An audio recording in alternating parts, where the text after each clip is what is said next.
اعوذ باللہ من الشیطان اللعین الرجیم بسم اللہ الرحمن الرحیم السلام علیکم یا علی مدد۔ مومنین و مومنات کی خدمت میں اور خاص طور پہ امام زمانہ عجل اللہ تعالی فرجہ الشریف کی بارگاہ میں سرکار وفا ابو الفضل عباس علمدار کی آمد کی بے پناہ مبارکباد پیش کرتے ہیں۔ مومنین کے لیے آج خصوصی طور پہ آمد ابو الفضل عباس علمدار کی خوشی میں مولا عباس کا اس قدر مجرب ترین عمل لے کر آئے ہیں، قبولیت حاجت، حل مشکلات کے لیے دنیا کی کیسی بھی ناممکن ترین حاجت ہو جو قبول نہ ہوتی ہو، مومنین نے اس عمل کو کرنا ہے۔ ہمارا آپ سے وعدہ ہے کہ بحق ابو الفضل عباس علمدار خداوند متعال مصلی عبادت سے ہٹنے سے پہلے آپ کے مقام سے ہٹنے سے پہلے آپ کو آپ کی حاجت عطا کر دے گا۔ مومنین نے خاص طور پہ اس عمل کو شب 4 شعبان اور 4 شعبان کے دن میں کرنا ہے۔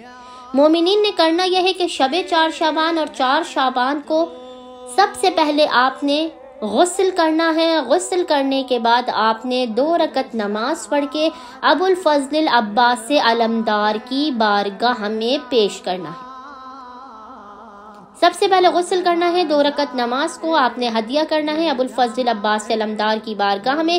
نماز مکمل کرنے کے بعد آپ نے مصلی پر بیٹھ کر اول و آخر 14 مرتبہ 14 ٹائمز درود کے درمیان میں 72 مرتبہ 72 ٹائمز حالت سجدہ میں پیشانی کو سجدگاہ پر رکھ کے جو ذکر پڑھنا ہے وہ ذکر آپ کو انشاءاللہ اسکرین پر بھی نظر آ رہا ہوگا، اور ابھی ہم آپ کے سامنے ذکر کی تلاوت بھی کریں گے۔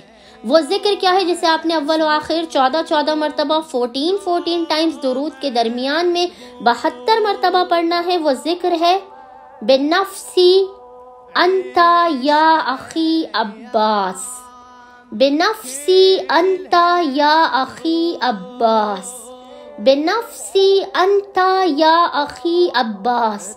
مومنین نے حالت سجدہ میں 72 مرتبہ اس ذکر کو پڑھنا ہے، اول و آخر 14 مرتبہ درود کے درمیان میں بحق ابو الفضل عباس علمدار خداوند متعال۔ اس عمل کے مکمل ہونے سے پہلے زیادہ سے زیادہ یہ 10 منٹ کا مختصر ترین عمل ہے، آپ کو آپ کی حاجت بحق ابو الفضل عباس علمدار عطا کر دے گا۔